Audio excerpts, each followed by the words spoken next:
With the Minelab Milti IQ systems, they do a really good job of eliminating the ground effect, but sometimes you need to eliminate a little bit more, and this is where the FE adjustment comes into play.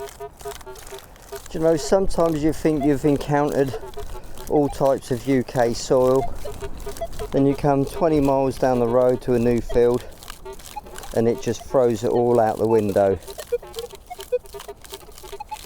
There's just so much going on. Now, those of you who follow my Minelab videos know I'm not a massive fan of using the ferrous adjustment, the iron bias, but I think in this instance I'm going to have to make a few quite radical adjustments. Sweep speed, long press, ferrous -1, which is my go-to setting. I'm going to go to 3 and see if that makes any difference. Here we go, 3. Now what this FE filter's doing is changing those high spikes to a confident iron tone.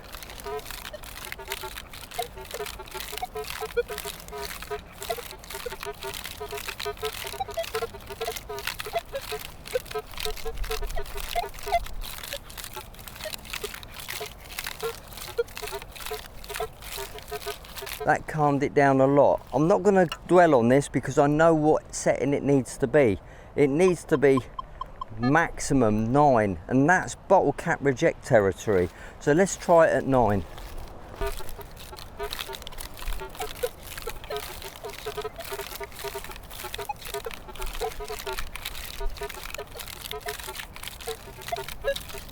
It's eliminated a lot of those false spikes. So now we can go out there, get our heads down and do a little bit of metal detecting. Now you probably think that this low rumbling, the low tone, is all iron. Well, it's not. Sometimes it's conductive stone, and I've got a feeling there's a lot of that on this field. So the feedback we're getting is a mixture between iron and this conductive stone. Let's have a look, see if we can dig a bit. That's one of the culprits there, look. This is conductive stone, and that's why it pays to dig some of these low tones, just to give you an idea of what you're dealing with. Just out of interest, let's go back to that ferrous filter and drop it down to -1.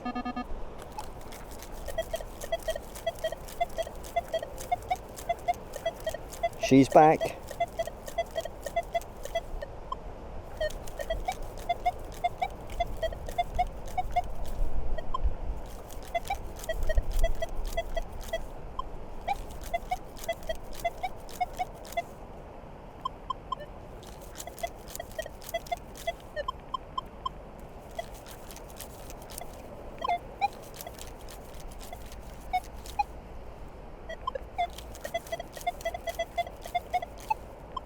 Eight or 9.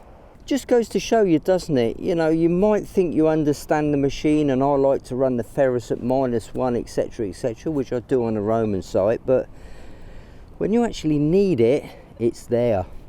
Now 1 to 9, I think they're really fine increments. I don't think they're massive jumps.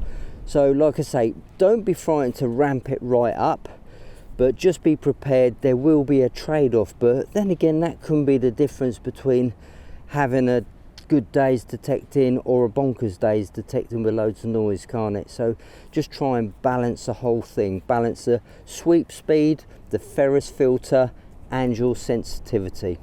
And if this video's brought you any value or entertainment, I would really appreciate it if you could like and perhaps subscribe to the channel so we can do some more testing together in the future. Well, up until that visit, I always thought that the FE filter was to eliminate small ferrous, like those round-headed nails and things like that. It just eliminates the false signals from them. Never in my wildest dreams would I thought I'd be using an FE filter to eliminate signals from rocks, but you learn something every day. Well, thanks for watching, if indeed you still are, and I'll see you on the next video. I've got my Minelab playlist coming up at the end here. Bye for now.